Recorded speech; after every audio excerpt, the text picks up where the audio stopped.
Étant passionné de voyage, d'aventure et d'évasion, la situation est devenue un petit peu compliquée depuis mars 2020.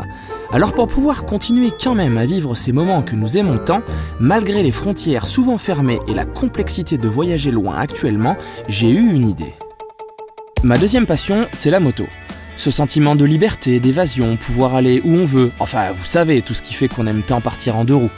Faire des road trips est donc rapidement devenu une évidence pour pouvoir vivre des aventures dans cette période de Covid. Seulement voilà, quand on imagine un road trip, on imagine toujours une bande de mecs en train de s'éclater sur la route. Mais dans nos habitudes de voyage, nous on part en couple ou entre amis et il n'est pas question de laisser les filles de côté. Alors pour ne pas dégoûter tout le monde dès le début en partant dans un road trip de 3 semaines à l'autre bout de l'Europe, et pour pouvoir bien nous habituer à ce mode de voyage, tous ensemble, nous avons décidé de commencer petit. Et du coup, c'est comme ça qu'on se retrouve au Col d'Ay. Comment ça vous le connaissez pas? Ah mince, j'ai oublié de vous raconter notre délire. Nous avons la chance de vivre dans un département avec des paysages très jolis et aussi très variés. Alors je me suis dit, pourquoi est-ce qu'on n'irait pas faire un road trip dans notre département? Ouais, je sais, pas super excitant comme truc. Alors je me suis dit, pourquoi est-ce qu'on rajouterait pas un peu de fun dans tout ça? Qu'est-ce qu'on aime faire en moto? Des belles routes? Des cols? Eh bien pourquoi on partirait pas se faire le maximum de cols de notre département en 4 jours? Bon allez, on n'est pas venu là pour poser du parquet, alors on vous emmène avec nous pour découvrir notre département par les petites routes. En route!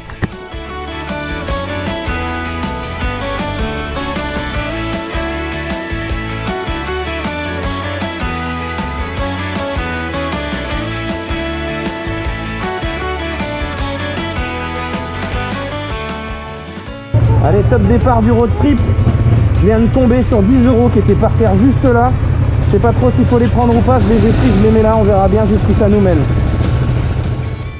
Est-ce un signe que ce road trip sera couvert de chance? Nous verrons ça plus tard. Notre aventure démarre dans la partie sud-ouest de la Drôme en prenant plein est. Vous suivez? En fait, on va à droite. Direction les reliefs que l'on aperçoit d'ailleurs ici au loin. La caméra ne rend pas bien, mais déjà, cette barre de montagne tout au fond crée un décor plutôt plaisant. Laissez-moi vous décrire de manière très simplifiée comment est faite la Drôme. On va la couper en 4. Au nord-ouest, ou en haut à gauche, c'est la Drôme des collines. Nous n'allons malheureusement pas explorer cette partie par manque de cols sympas et par manque de temps surtout.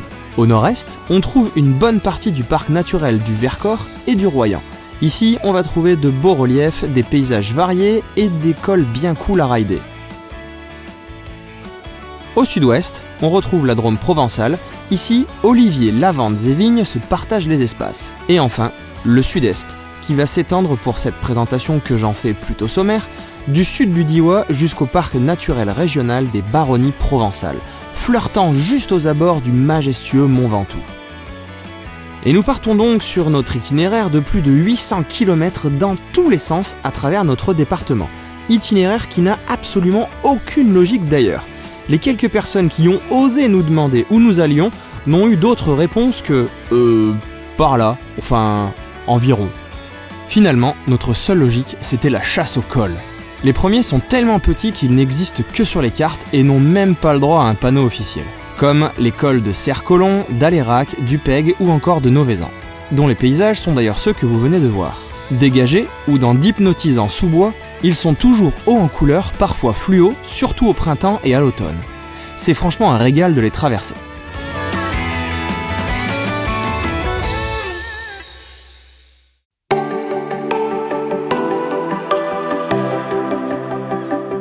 Si vous aussi vous voulez découvrir et profiter des paysages de la Drôme que je vous montre dans cette série, alors rendez-vous dans la description de cette vidéo pour trouver l'itinéraire complet avec toutes les traces GPS et les bonnes adresses.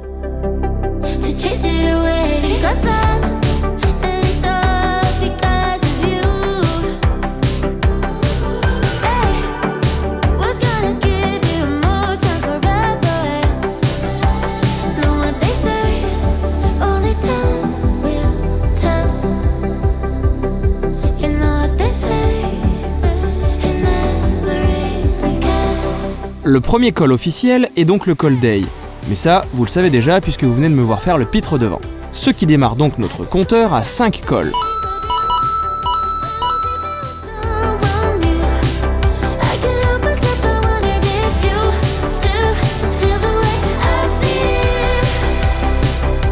Comme vous pouvez le voir, notre rythme est bien plus que raisonnable, voire lent d'ailleurs pour beaucoup d'entre vous.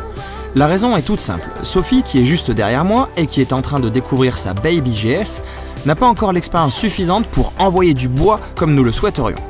Et comme je voudrais qu'on roule tous ensemble en groupe et pas en 3 groupes de 1 tout seul, je lui ouvre la route et je la garde en visu dans mon rétro. Bon, remarquez, quand elle passe devant, pour que je la filme, elle se laisse aller avec un rythme bien plus dynamique, mais l'idée est qu'il n'y ait aucune frayeur pour ne pas créer de blocage ou de peur future, et pour qu'on puisse encore rouler longtemps ensemble.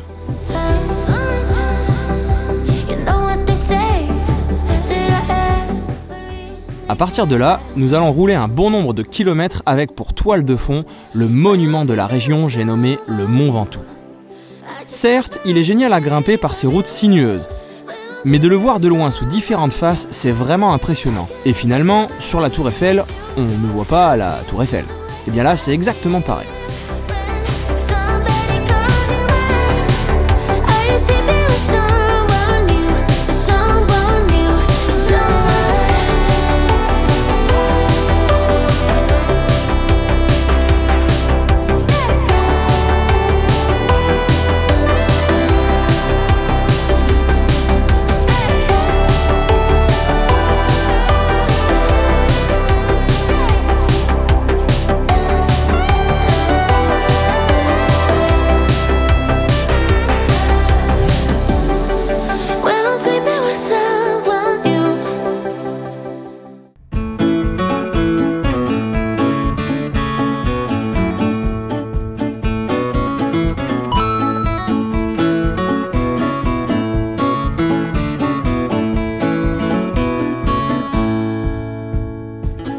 Et on continue sur la superbe route de Saint-Léger-du-Ventoux.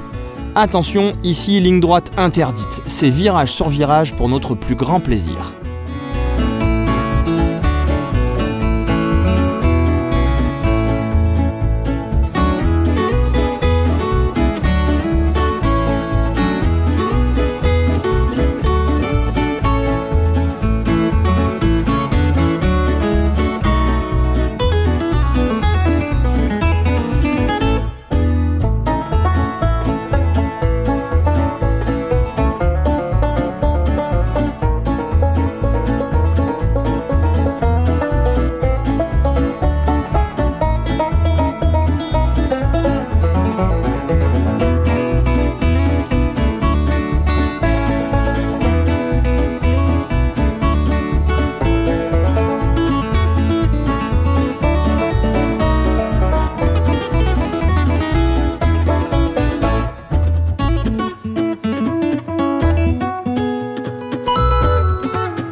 Comme vous pouvez le voir, la Drôme n'est pas avare en relief. Que ce soit des montagnes ou des collines, qu'elles soient rocheuses et grises ou arborées et de tous les verts possibles, sur cet itinéraire nous avons rarement vu des paysages plats et monotones. Si ça vous donne envie, allez faire un tour dans la description de la vidéo pour récupérer la trace GPS.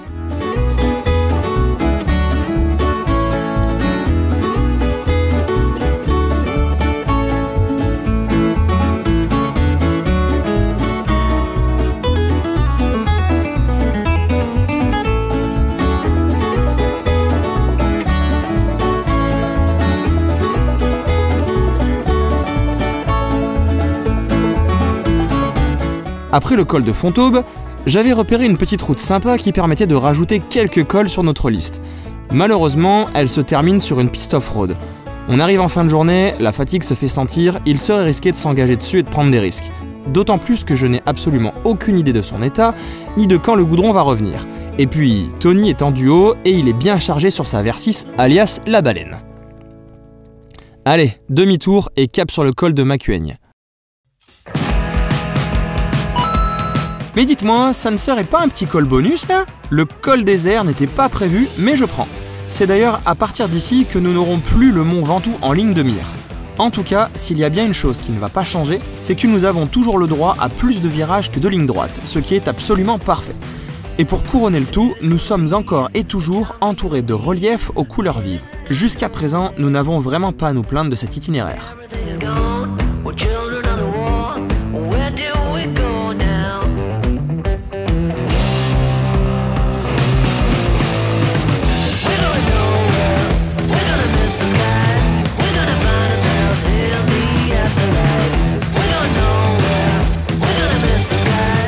Eh oh, qu'est-ce que c'est que ces lignes droites là? Eh les gars, vous êtes en train de me faire mentir? Bon, on va dire que celui-ci c'est un col de liaison.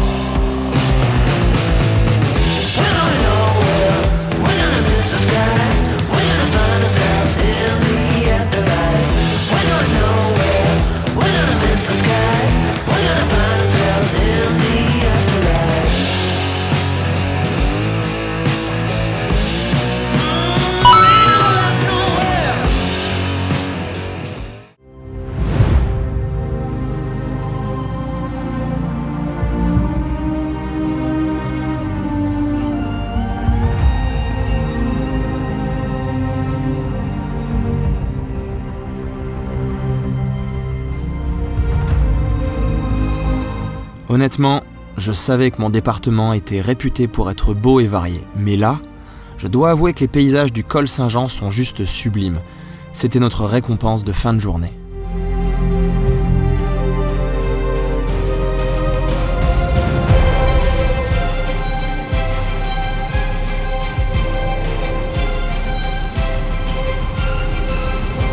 Nous arrivons enfin au camping et nous allons pouvoir tester notre matos. Je vous mets d'ailleurs toute la liste dans la description de cette vidéo. Nous avions laissé les filles un peu avant, à la supérette du village, pour avoir de quoi boire et manger ce soir. Et les voilà qui arrivent fièrement sur la Baby GS. Franchement, elle déchire cette bécane. Si vous êtes en A2 et que vous cherchez une moto, foncez sans réfléchir.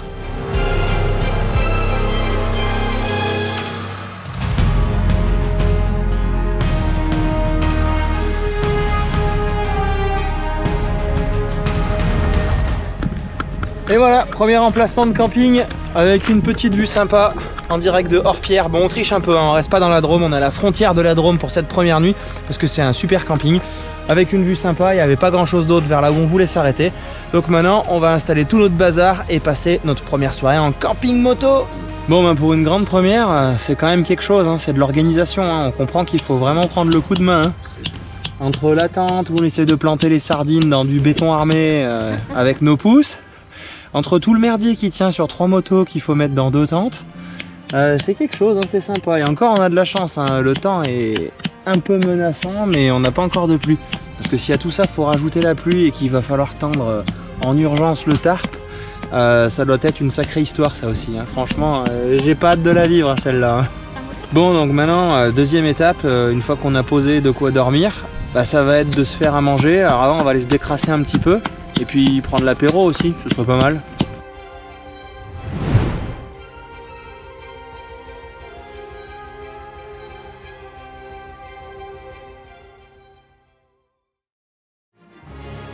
Journal de bord du road trip moto, deuxième jour. On a pris la pluie toute la nuit, tout est trempé. On va pas faire les Parisiens, mais le clocher a sonné toute la nuit. Du coup ça nous a pas aidé. On a la flemme de tout ranger mais il va bien falloir le faire, il faut bien reprendre la route. Mais bon on a de la chance, ça fait une demi-heure qu'il a arrêté de pleuvoir donc on peut enfin sortir des tentes et préparer les affaires. Et ouais, c'est aussi ça un road trip. On a les yeux éclatés, on est fatigué, il va falloir reprendre la route. Mais c'est pas grave, il va faire soleil un jour. Non sans déconner, c'est vrai que quand il y a la pluie ça aide pas trop à la logistique et à l'organisation. Mais on espère que ce soir il fera beau et que ça ira bien mieux. Pour décoller ses yeux et égayer les esprits, quoi de mieux qu'un bon café expresso de 18 bars, s'il vous plaît, extrait à la force des pouces de Sophie, avec ma superbe Nanopresso. Une merveille cette machine, je vous la mets d'ailleurs en lien dans la description sous la vidéo. Bon allez, nous ne sommes pas venus là pour éplucher des Smarties, alors en route la cavalerie.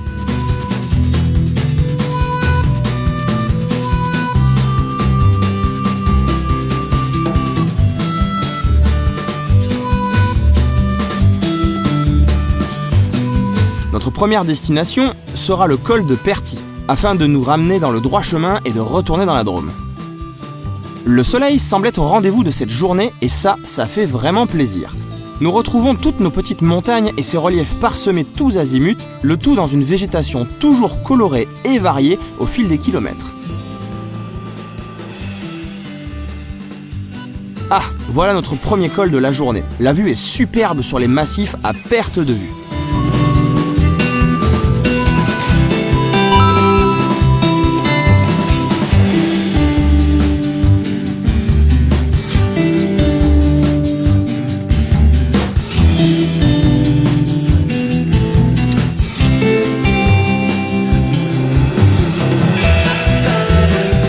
Le temps de redescendre et tchac, on attaque directement un second col. On est comme ça nous, on les attaque ces cols.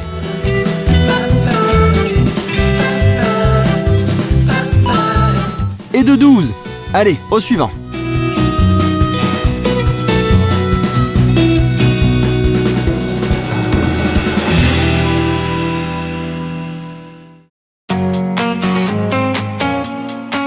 Avez-vous déjà entendu parler des abricots de la Drôme ? Eh bien, figurez-vous qu'ils sont juste là, devant nous. Nous venons de trouver la réserve secrète.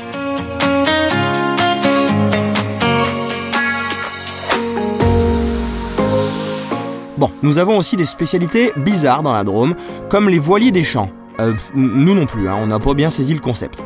Allez moussaillons, cap sur le col de Soubéran. Souquez les artimuses!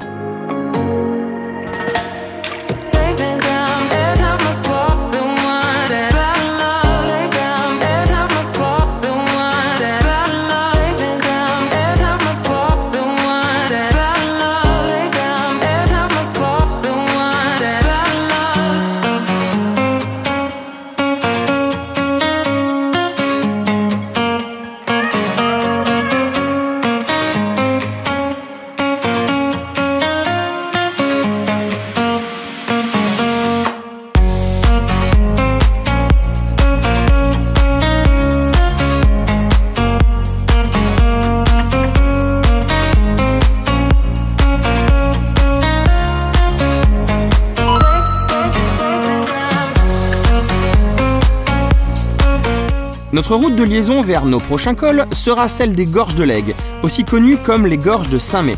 Comme vous pouvez le voir, ici c'est du roulant, voire du très roulant. Les permis sautent d'ailleurs régulièrement car des apprentis marquaises soudent la poignée à 200. Faites donc gaffe si vous passez par là, car ça surprend fortement quand on se fait déposer par un missile sol-sol, et c'est du vécu.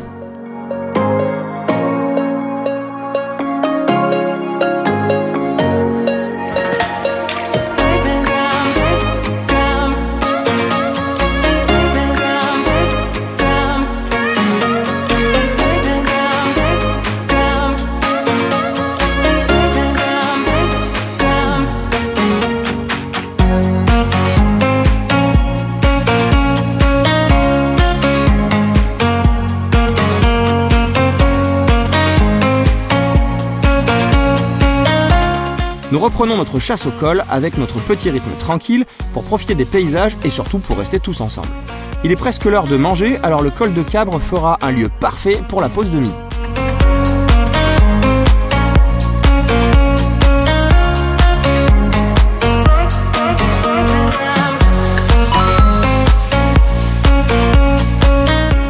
Et juste au moment du café, bam, une pluie vient nous déranger et va nous accompagner sur toute la descente. Sophie, prudence dans les épingles, il n'est pas du tout question de s'en coller une ici.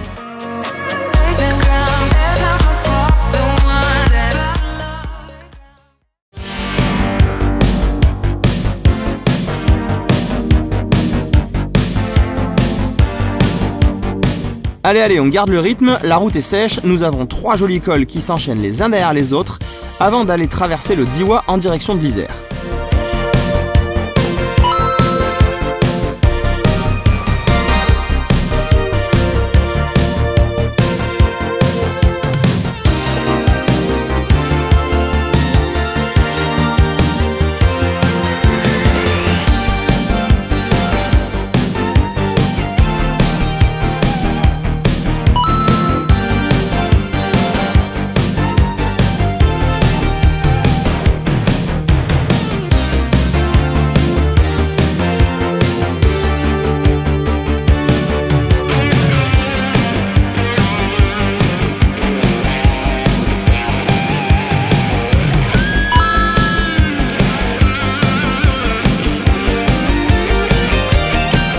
Et d'un coup, ce paysage apparaît au détour d'un virage. Je n'avais aucun souvenir de ces étranges rochers qui enveloppent la rivière de la Drôme. On appelle ça le Claps. Malheureusement, nous ne ferons pas de pause ici, mais ça en aurait vraiment valu la peine.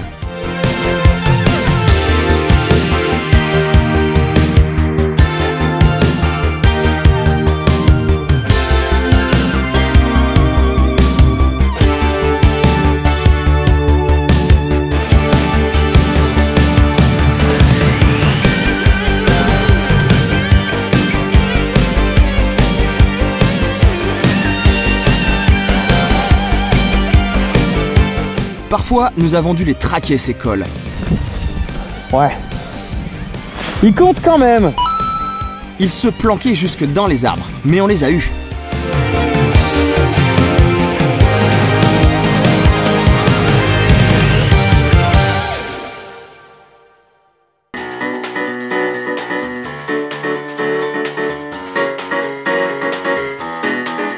Sur la redescente, la route est parfois toute petite et en mauvais état. Il ne faudrait pas qu'elle soit fermée en bas. Ah, bah le voilà notre passage off-road. Ouais, c'est ça, moquez-vous. Vous allez voir comment finit la route dans quelques secondes.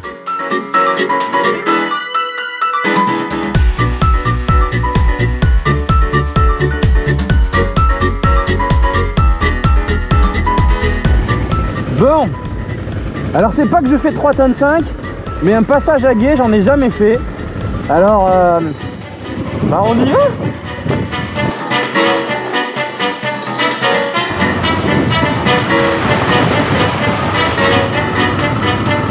Ah bah ça marche. Bah du coup on se la refait.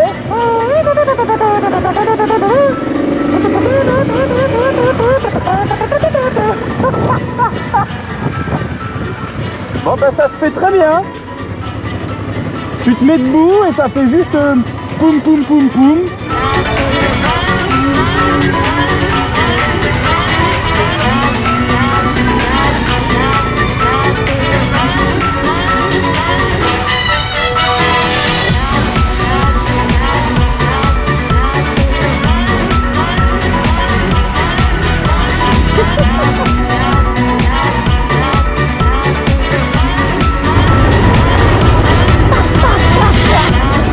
Elle est trop forte. Elle est trop forte, petit bout. T'es passé par le plus compliqué en plus. Il y avait des pierres glissantes et tout. Ah, ces enfants. Toujours à faire joujou dans l'eau. Bon, un peu de sérieux quand même. Nous arrivons sur une partie de cet itinéraire que j'adore tout particulièrement et qui mérite votre attention. Alors en avant.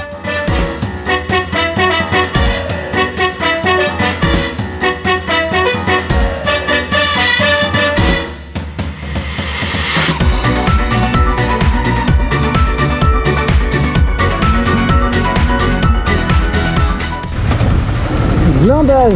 Ouais, ça me va bien. Ouais. J'aime bien rien faire. Voilà les gorges du Gard, en direction de Glandage. Si, je vous jure qu'ils ont osé, c'est vraiment le nom du bled. Ces gorges finissent entre deux falaises, les couleurs sont superbes tout le long, avec plein de virolos sympas, un vrai bonheur. Et surtout, une sorte d'ambiance hyper plaisante. Je vous laisse en juger par vous-même, et encore, ce n'est qu'un mini échantillon.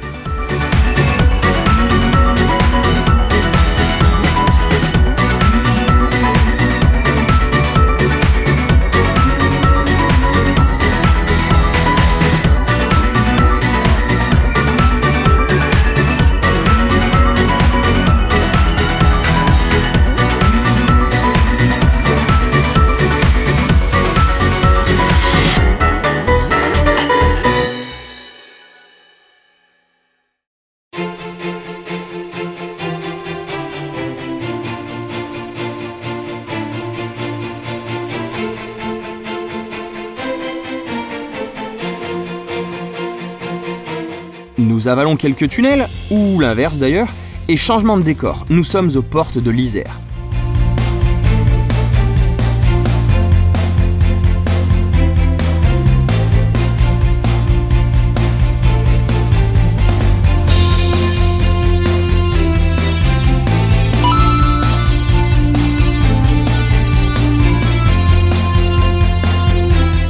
Le col de Grimone sera notre avant-dernier de la journée. La redescente nous amène au pied du dernier col de ce deuxième jour de road trip, qui nous fera d'ailleurs basculer côté Isère pour rejoindre un camping super sympa.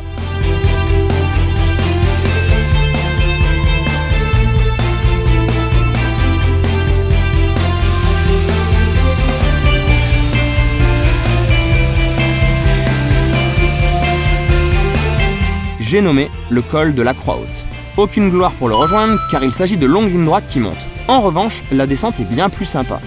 Surtout qu'elle laisse entrevoir à certains virages de magnifiques montagnes enneigées au loin. Mais là, c'est du lourd, il s'agit de vraies montagnes. C'est le massif des Écrins.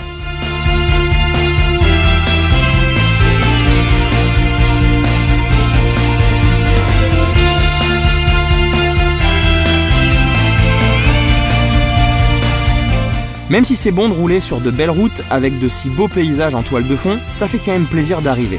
C'est d'ailleurs parfait, il est à peine 17 h. Nous allons avoir le temps de nous poser un peu, de profiter du soleil et de débriefer ensemble de la journée autour d'une petite bouteille de jus de raisin.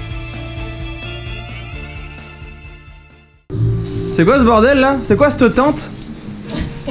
C'est une tente de luxe. C'est une Parce tente. qu'on le mérite, on en a bavé. Non, on a froid, donc on se réchauffe dans un mobil-homme parce que de temps en temps ça fait du bien d'être trop chaud. Mais ils ont prévu une nuit fraîche ici là? Ouais, il paraît qu'on va se cailler. Mais combien? Cailler. Au moins -15. Bon, il prévoit 4 degrés cette nuit, on est un peu en altitude, on a décidé de se faire plaisir, de se prendre un petit bungalow. Parfois, quand on est en groupe, il faut essayer de faire des concessions et de pas essayer de se la jouer my-corn en permanence. Donc c'est pour ça que ce soir, on va être un peu plus au chaud que d'habitude dans un petit bungalow, avec une vue qu'on doit pas voir à la GoPro, mais sur les montagnes enneigées là-bas au loin. C'est plutôt sympa. Vu qu'on n'a rien dormi cette nuit, avec la pluie qui est tombée toute la nuit, on va essayer de se refaire une petite santé là et de partir en forme demain pour enchaîner notre 3e jour de road trip.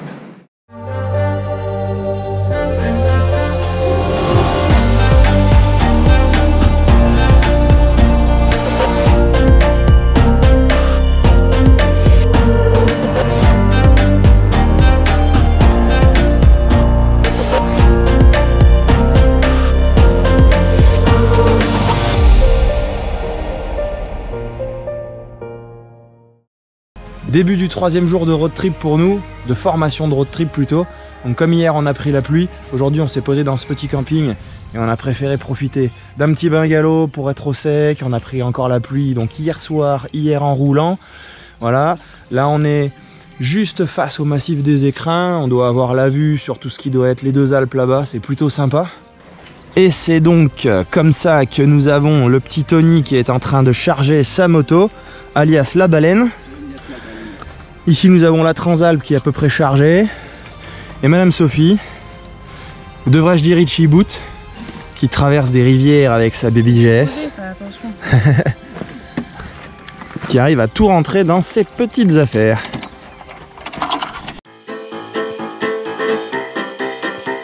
Bon, allez, on n'est pas là pour beurrer les tartines, alors il est temps de prendre la route. Dès le démarrage, on se retrouve face au grand massif encore enneigé au loin, et de bon matin, c'est plutôt très agréable comme cadre. À ce moment-là, je suis en mode panique car l'aiguille de la jauge d'essence de la Transalp est en train de creuser dans les abysses de la zone rouge depuis bien trop longtemps à mon goût. Si elle reste aussi longtemps dans la zone rouge que dans le full, il n'y a peut-être pas de quoi s'inquiéter. Mais bon, je n'ai pas encore pu tester son autonomie ultime, alors la première station essence sera donc vraiment la bienvenue.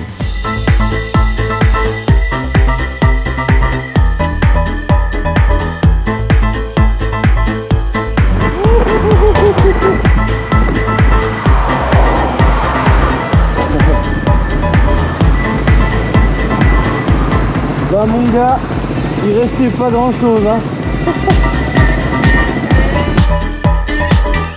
On repart en quittant cette grande nationale pour nous diriger sur des routes beaucoup plus agréables en moto et filer vers notre premier col.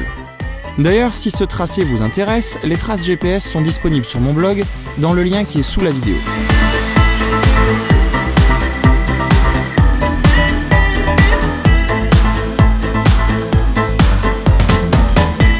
Je dois quand même avouer que quand nous nous sommes retrouvés par ici, je répétais souvent « Wouah !»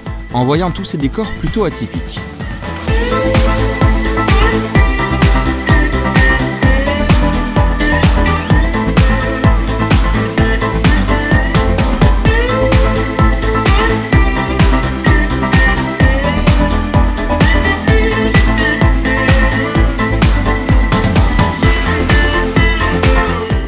Cette route était bien sympa et bien sinueuse. D'ailleurs, ces quelques virages sont un excellent entraînement pour Sophie, qui semble pressée de voir le premier col de la journée.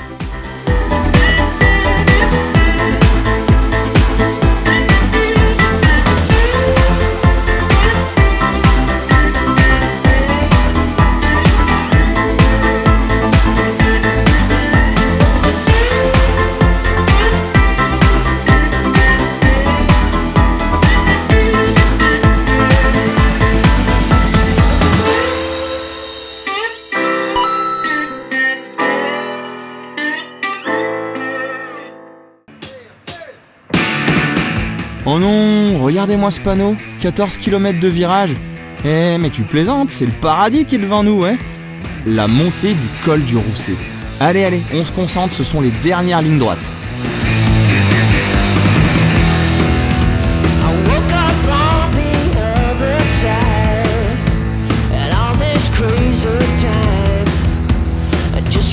Madame, si vous voulez bien m'accorder cette danse, c'est parti! Une belle montée nous attend, avec de superbes paysages en arrière-plan. Et Sophie qui s'amuse avec sa Baby GS. Allez, je me tais et je vous laisse apprécier cette route.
Pour moi, le col du Rousset est la porte d'entrée du Vercors côté Drôme et de ses hauts plateaux. Il va nous emmener à 1249 mètres d'altitude et nous allons facilement traverser la montagne grâce à son tunnel qui date de 79. De l'autre côté, un autre monde nous attendra.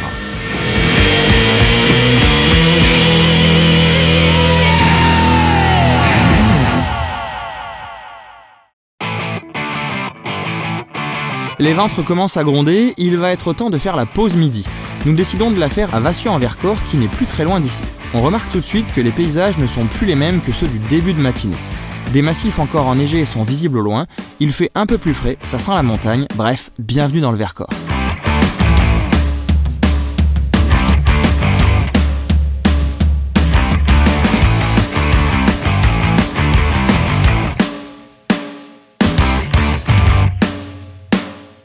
Bon voilà, changement de décor, on est passé de la frontière avec l'Isère, avec la Drôme, dans le Vercors. On est vraiment en plein centre du Vercors, on est à Vassieux-en-Vercors, au lieu de la Résistance d'ailleurs. Merci pour ça. Merci pour ça. On est passé par le col du Rousset, en haut duquel il y a un tunnel. Avant, il fait chaud, et après, de l'autre côté, il fait froid, parce qu'on est à la station de ski des cols du Rousset. Et ça change complètement de végétation, les arbres sont plus les mêmes et tout ça. Donc là on va remonter tranquillement le Vercors direction l'Isère, mais on va pas aller jusqu'en Isère puisqu'on va essayer de rester dans la Drôme. Ça fait déjà 2 fois qu'on triche dans ce road trip, c'est pas très sage. Et voilà.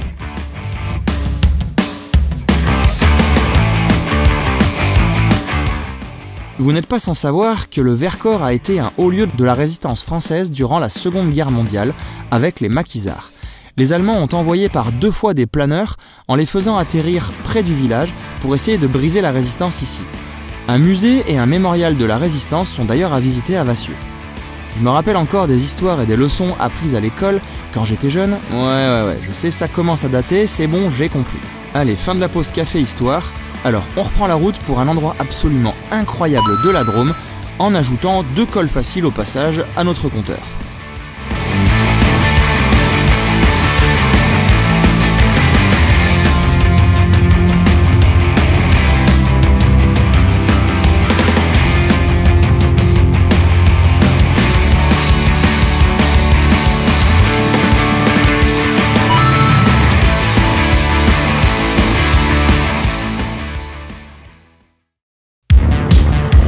C'est pas prévu celui-là?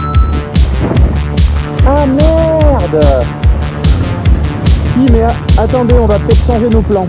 Parfois, je demandais à Sophie si elle remettait suffisamment les gaz en sortie de virage pour pouvoir rester dans le rythme. Et je crois que c'est son échappement à crack qui m'a donné la réponse lui-même. Attends, fais écouter encore une fois.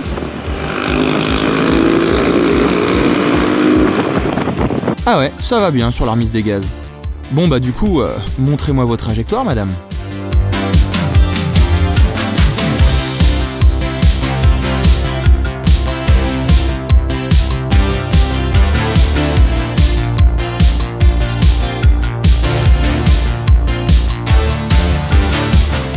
Cette jolie route bien roulante va nous permettre ensuite de remonter sur Comblaval. Et là, attention aux yeux.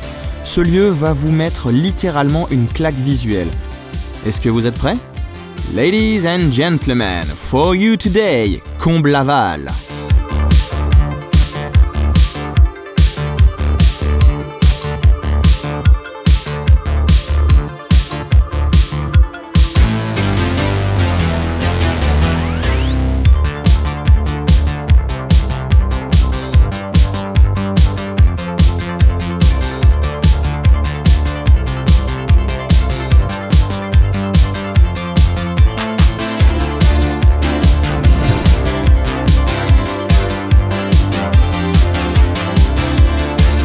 Une altitude de 253 mètres jusqu'à 1015 mètres. La route touristique en corniche est taillée dans la roche juste avant le col de la Madeleine et date de la toute fin des années 1800. Une pure merveille.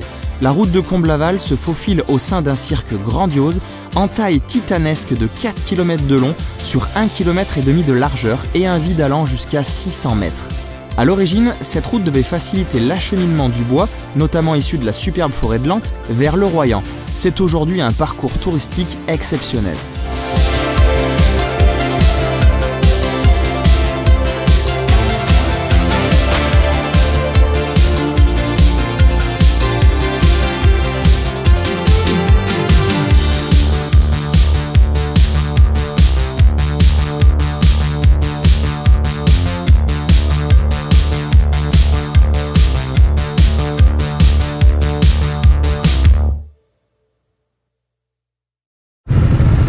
Il y en a un là, il n'était pas prévu celui-là. C'est le col du Pionnier. Col de la poubelle, ouais, super. Un de plus.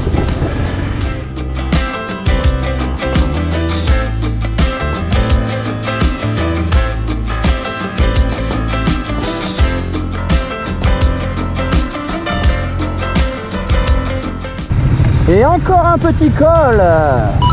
C'est parti.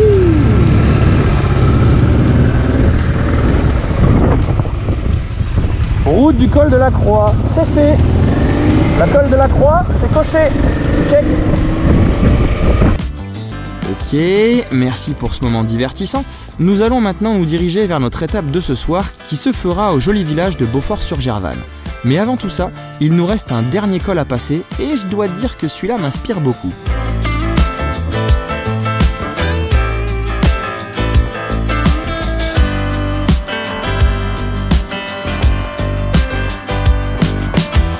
Voici donc le col de Bacchus. Je ne sais pas vous, mais moi ce nom-là me plaît bien. Et ça me fait penser d'ailleurs que l'heure de l'apéro approche à grands pas.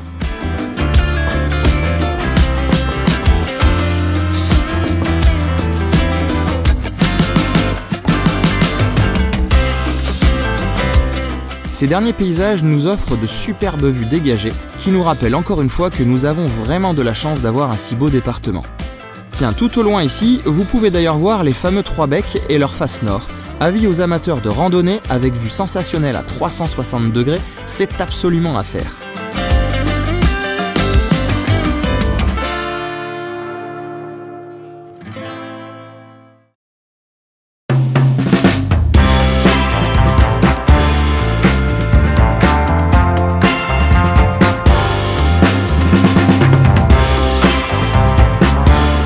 Bienvenue dans ce 4e et dernier épisode de notre road trip.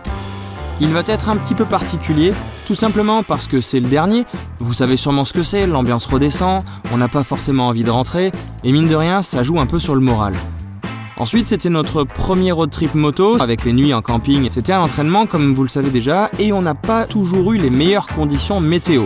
On a eu du froid, des nuits avec de la pluie, avec pas énormément de repos et un peu de fatigue, surtout pour Sophie, qui reprenait vraiment la moto à ce moment-là. Alors par mesure de sécurité, elle a préféré écourter le trajet de ce 4e jour et ne sera malheureusement pas avec nous. Julie non plus d'ailleurs, puisque des raisons personnelles l'ont conduit à rentrer à la maison hier soir. Alors c'est avec Tony que nous allons terminer cette dernière journée, et il va falloir être très prudent parce que vous allez voir, elle va nous faire passer par des routes tellement petites que parfois même l'herbe pousse au milieu. On voit bien que c'est des endroits qui sont très peu fréquentés et on va avoir le droit à des paysages magnifiques, des paysages d'ailleurs à côté desquels je suis régulièrement passé sans même jamais les voir.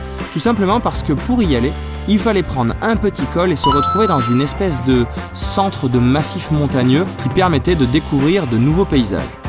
Cet épisode va donc être un peu plus court et avec moins de moments un peu lifestyle comme on dit, autres que les moments de roulage. Alors je vais en profiter pour vous partager la façon dont je vois la moto maintenant et je suis tout à fait preneur de vos retours dans les commentaires pour savoir comment vous aussi vous voyez la moto. Comme vous le savez, des styles de motards, il y en a des tonnes. On entend toujours parler du motard du dimanche ou à l'opposé du motard roule toujours. Puis on a le motard un peu fanjo, et celui qui va juste aux terrasses de café, ou celui qui part en vacances, ou qui part barouder. Il y a aussi le motard pistard. Bref, il y en a des tonnes. Je dois avouer que depuis que j'ai le permis moto, ça fait bientôt 15 ans, j'ai eu différentes phases et aussi différentes façons de voir la moto. Au tout début évidemment, on prend ça comme un défouloir. Il faut que ça roule à bon rythme et parfois on prend même des risques. Bon, moi j'ai la peur du gendarme, alors c'est pas moi qui vais aller vous raconter que j'ai fait un exploit en prenant 250 en pleine ligne droite. Mais j'aimais enquiller les virages, et bien évidemment parfois ça peut comporter des risques puisqu'on arrive à certaines limites. J'en étais arrivé à un point où quand je roulais en groupe, si j'avais devant moi des gens qui ne roulaient pas forcément au rythme que je souhaitais, et que je ne pouvais pas forcément doubler, parce que je n'allais quand même pas jusqu'à prendre des risques et en faire prendre aux autres, et que c'est quelque chose que je n'aime vraiment pas que les autres me fassent, eh bien je m'énervais, et je ne prenais même pas plaisir à rouler. En fait j'avais beaucoup de frustration. Mon truc, c'était de poncer les sliders dans les virages. Et j'arrivais parfois à rentrer à la maison après une balade de moto avec des potes, des jolis paysages, du beau temps et une belle pause pique-nique. Et malgré tout, j'étais frustré de ma journée et déçu parce qu'il n'y avait pas eu les virages que j'aurais voulu pour pouvoir user du slider. Et un beau jour, j'ai eu un déclic. Et je me suis dit qu'il serait peut-être temps d'aller essayer la piste pour se défouler. Alors j'ai fait un essai avec ma Street Triple de l'époque et j'ai pris beaucoup de plaisir. Je me suis régalé et je me suis retrouvé encore évidemment à râler quand il y avait devant moi quelqu'un qui gênait ou que je n'arrivais pas à doubler parce qu'il avait une moto avec le double de chevaux de la mienne, alors qu'il fonçait en ligne droite mais qui me gênait dans les virages. Mais je me suis quand même dit que c'est quelque chose qui me plairait et que c'est ce qu'il me fallait à ce moment-là. En revanche, ce jour-là, j'ai compris aussi qu'il fallait une vraie moto de circuit faite pour ça. Ça m'aurait fait trop mal au cœur d'abîmer la street et de ne pas pouvoir partir avec ma moto de route en week-end et de regarder les copains s'en aller sans moi. Alors avec quelques potes, on s'est tous acheté des bécanes de piste, à peu près au même moment, et j'ai roulé comme ça pendant 5 ans sur une R6. On n'était pas des gros pistards, déjà parce que le budget était limité, et avec les jours de congé que ça demandait, on arrivait à faire entre 6 et 8 sessions par an. Mais ça suffisait bien pour nous calmer, et à partir de là, quand on roulait les week-ends en moto, je voyais les choses totalement différemment. Et il m'est arrivé un truc qui ne m'était alors jamais arrivé, je levais la tête sur la route et je regardais autour de moi.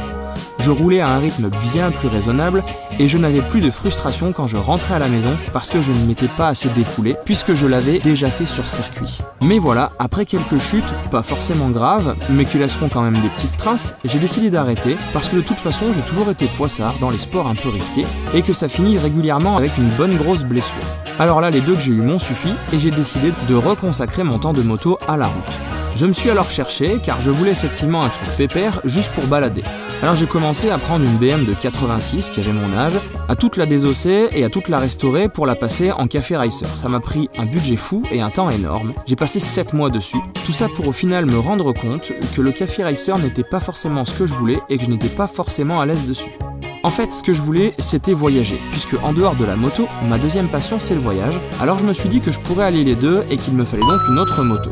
Seulement voilà, comme je venais de passer tout mon budget dans mon projet précédent, j'ai dû choisir une moto pas chère et une petite moto, et comme je voulais un trail, c'est comme ça que je suis tombé sur la 310 GS, sur laquelle vous voyez maintenant Sophie. Elle avait beau être une super bécane, mais il lui manquait quand même cruellement de couple. Alors finalement, j'ai jeté mon dévolu sur une Transal, et là je me suis rendu compte que pour voyager, enquiller les sacoches dessus et partir barouder, c'était exactement ce qu'il me fallait. Maintenant, je peux profiter des paysages, je peux rouler à un rythme qui est beaucoup plus agréable. Alors bien évidemment, de temps en temps, quelques beaux virages nous appellent, on garde toujours son âme de motard et on enroule ça à un rythme un peu plus sympa. Mais c'est terminé les rythmes effrénés et les prises de risques. La vraie question, c'est au col de Chamauche. Est-ce qu'il y a 2 Bosch?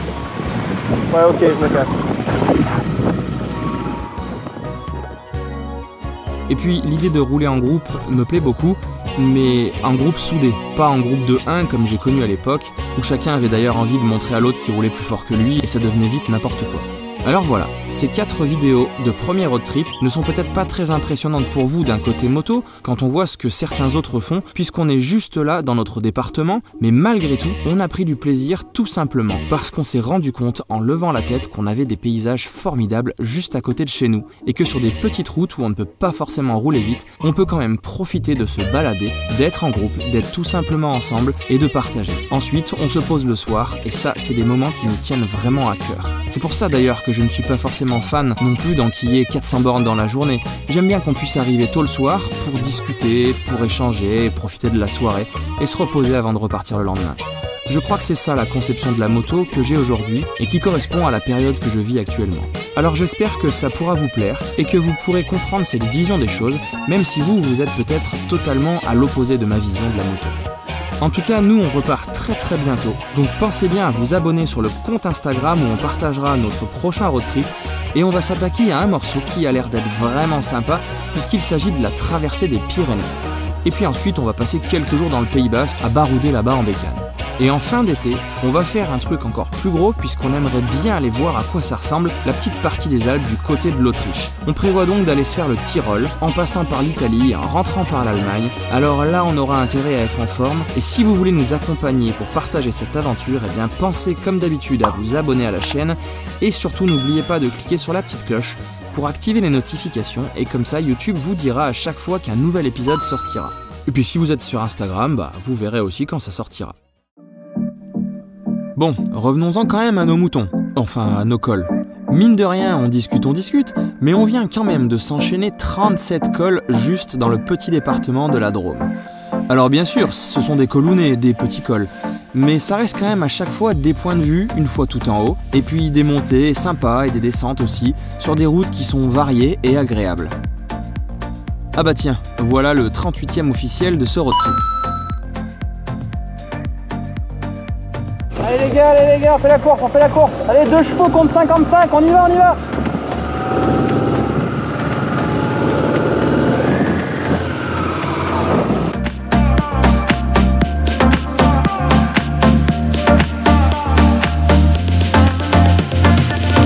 Sur ces derniers kilomètres, on se rapproche forcément de la maison et les paysages deviennent un peu plus familiers.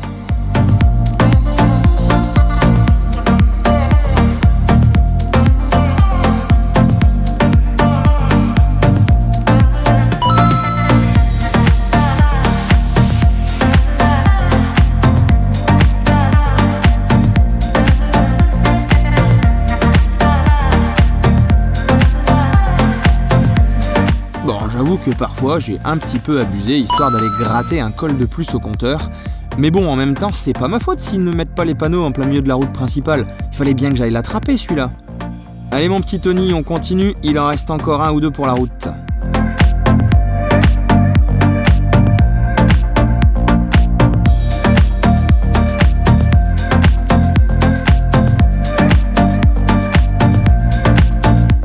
Il faut quand même avouer que même si on aime bien être au soleil, les petits passages dans les sous-bois avec de telles couleurs sont super agréables en bécane.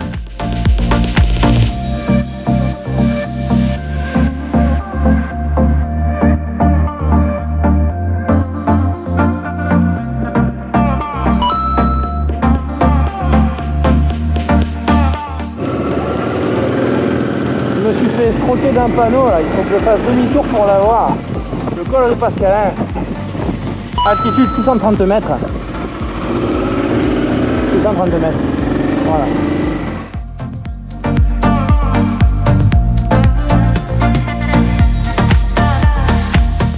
Voilà, quand tu fais ta collection de cols et qu'au loin t'en vois un, et en fait non, c'est un clos, pas un col. Tant pis.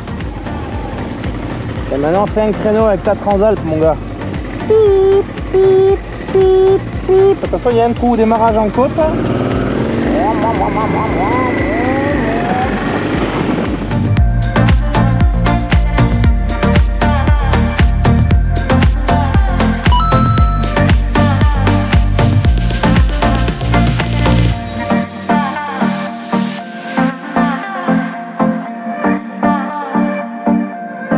Et voilà le dernier col de cette petite balade de 4 jours en bécane, avec 44 cols au compteur dans la Drôme. Et voilà, on aura fait pratiquement 900 km dans notre département, dans la Drôme. On a triché 2 fois, une fois pour aller prendre un parti sympa dans les Hautes-Alpes, mais à quoi 15-20 km maximum. On a triché encore un petit peu pour trouver un super camping, c'est vraiment bien. Franchement, c'est génial, ça permet de découvrir encore mieux. On ne connaît forcément pas toutes les routes et les recoins de ce département, c'est trop grand. Et vraiment, on a découvert des paysages incroyables. Je ne me rappelais pas qu'on avait des choses aussi belles tout proche de chez nous, tout à côté. C'est vraiment, vraiment plaisant de voir qu'on a de si belles choses, de si beaux paysages. On peut rejoindre dans la journée, passer et rentrer le lendemain par d'autres routes encore plus belles. Voilà, faites des road trips, sortez. En tout cas, prenez soin de vous, profitez, ne prenez pas de risques, régalez-vous en bécane et à bientôt en moto.